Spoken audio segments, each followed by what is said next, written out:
زکوٰۃ حقیقت میں ہے کیا، اس کو سمجھ لیجئے۔ زکوٰۃ کے اعتبار سے بھی شریعت اسلامی کے روح سے مال جو ہے وہ دو قسم کا ہے۔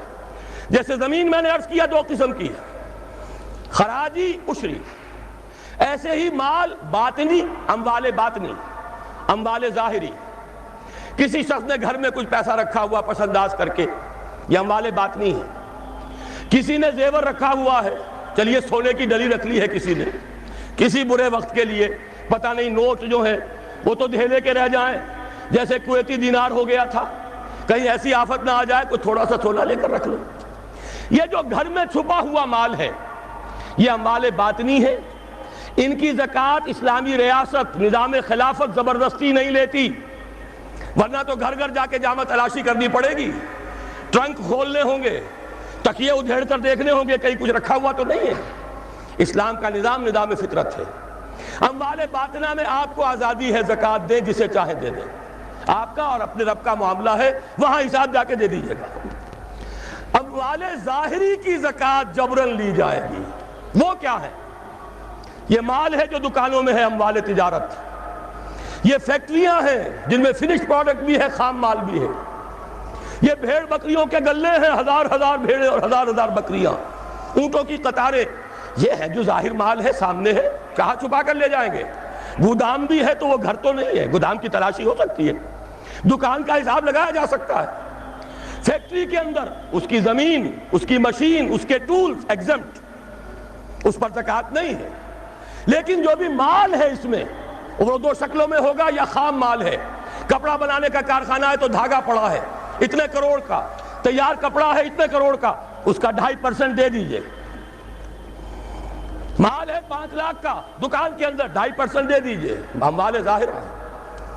اور اس میں اس سے کوئی غرض نہیں کہ سال بھر میں آپ نے کچھ کمایا کہ گوایا، جب تک آپ نصاب کی حد سے اوپر ہیں، چاہے آپ کا اس سال میں آدھا مال گیا، 10 لاکھ کی مالیت تھی، اب آپ 5 لاکھ کے ہیں، لیکن 5 لاکھ پر بھی آپ کو 2.5% دینا ہے، چاہے کمایا ہو چاہے گوایا ہو۔ اور یہ ٹوٹل پر ہے، کسی اکاؤنٹنٹ کی ضرورت نہیں، جو تاریخ معین ہے جا کر دیکھیے کیا مال پڑا ہوا ہے، 2.5% حساب کر کے دیکھیے، اتنی رقم آئے گی۔ ابھی جو کہہ رہے تھے جنرل صاحب کہ یہ نعرہ بھٹو نے لگایا، یہ بالکل وہی بات ہے جو علامہ اقبال نے فرمائی ہے، مغربی تہذیب میں بھی ایک حصہ حق کا ہے، اگرچہ باطل نے اس کے اوپر پورا غلبہ حاصل کر لیا، لیکن حق کا حصہ اس میں بھی تھا۔ وہ کیا تھا؟ اوہام پر اپنی بات نہ قائم کرو، لا تقف ما لیس لک بہ علم ان السمع والبصر والفؤاد کل اولئک کان عنہ مسئولا۔ علم پر بات کرو، وہم پر نہیں، محض تصورات پر نہیں، محض توہمات پر نہیں، علم پر، موقف تمہارا علم پر قائم ہونا چاہیے۔ یہ بات تھی، انہوں نے لی، توہمات کو ختم کیا، کھول آنکھ، زمین دیکھ، فلک دیکھ، فضا دیکھ، مشرق سے ابھرتے ہوئے سورج کو ذرا دیکھ۔ لہذا سائنس بڑھی، ٹیکنالوجی بڑھی، آئی ان کے ہاں ترقی آئی۔ اسی طرح یہ سمجھ لیجئے روٹی، کپڑا اور مکان کوئی کافرانہ نعرہ نہیں تھا، یہ افراد کا بنیادی حق ہے، اور تاریخ انسانی میں پہلی مرتبہ عمر فاروق نے اس حق کا بیان کیا۔ اگر دجلہ اور فرات کے کنارے ایک کتا بھی بھوکا مر گیا تو عمر قیامت کے دن ذمہ دار ہوگا۔ کون مارکس ہے، کیا پدی اور کیا پتی کا شوربہ، کون کوئی جدید تصورات دینے والے ہوں گے؟ یہ کل کی پیداوار ہے اور آج ختم ہو چکے، آج ان کے چہروں پر کالک بلی جا رہی ہے، آج ان کے مجسمے گرائے جا رہے ہیں۔ عمر فاروق کا فرمان، یہ محمد کے غلام اور ایک ادنا تربیت یافتہ سپاہی کا فرمان ہے، یہ تا قیام قیامت قائم رہے گا۔ ہر شہری کی بنیادی ضروریات کی کفالت ہے جو نظام خلافت کے ذمے ہے۔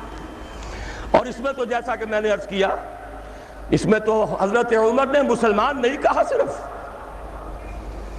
صرف مسلمان نہیں، جانوروں تک بات پہنچا دی۔ اس کا مطلب یہ کہ غیر مسلموں کا بھی حق ہے، اس لیے کہ حضرت عمر ہی نے ایک مرتبہ دیکھا تھا، کسی صوبائی دارالحکومت کے دورے پر گئے تھے، کوئی ایک بڈھا غیر مسلم غالباً مجوسی تھا، وہ کچھ خیرات مانگتا پھر رہا تھا، بہت بوڑھا ضعیف۔ وہاں کے عامل سے حضرت عمر نے پوچھا یہ کیا معاملہ ہے، یہ خیرات مانگنے پر کیوں مجبور ہو گیا؟ تو انہوں نے کہا غریب ہے اور اس کے پاس کوئی ذریعہ نہیں ہے۔ فرمایا یہ بڑا ظلم ہے کہ جب یہ جوان تھا، کماتا تھا، ہم اسے جزیہ لیتے تھے، اور آج اگر یہ بوڑھا ہو گیا ہے اور اس کا کوئی والی وارث نہیں ہے تو ہم نے اسے سڑکوں کے اوپر بھیک مانگنے کے لیے چھوڑ دیا، اس کا بھی وظیفہ مقرر ہو جائے گا۔ یہ ذمہ داری، یہ کفالت عامہ ہر شہری کے لیے۔ اور یہ جان لیجئے تجارت میں اور صنعت میں یہ سارا فساد جو اس وقت ہے وہ اس وجہ سے ہے کہ عام آدمی، عام کسان، عام مزدور مجبور ہے کہ سرمایہ دار اور جاگیردار کی ٹرمز پر کام کرے۔ نہ کرے گا تو کیا کرے گا؟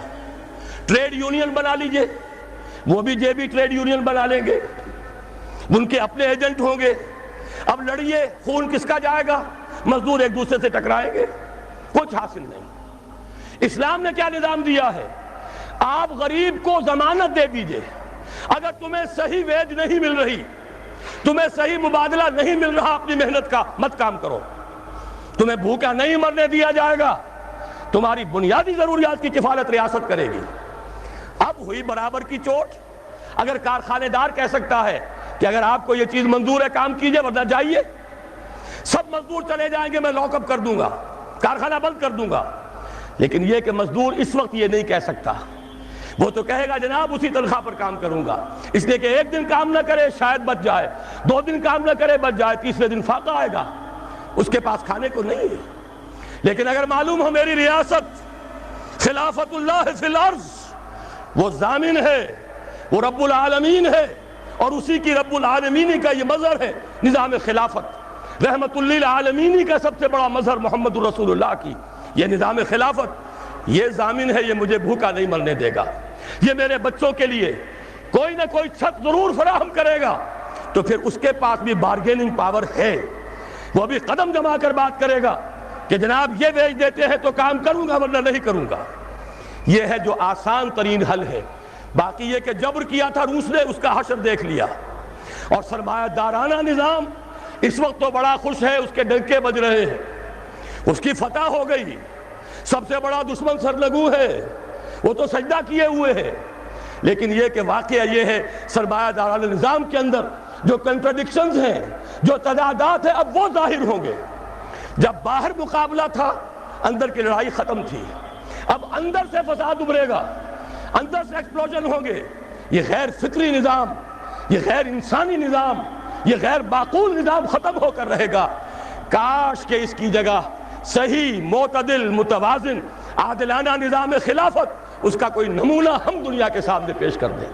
اس وقت پوری دنیا کی طرف ہماری ذمہ داری ہے، ساری نوع انسانی کے ہم مقروض ہیں کہ ہمارے پاس ہدایت ہے، لیکن ہم اس پر خزانے کا سانپ بن کر بیٹھے ہوئے ہیں، نہ خود عمل کرتے ہیں نہ دوسروں کے سامنے نمونہ پیش کرتے ہیں۔ یہ خلافت کی تحریک اسی لیے ہے، یہ سارے نظام کو بدلنا پیش نظر ہے۔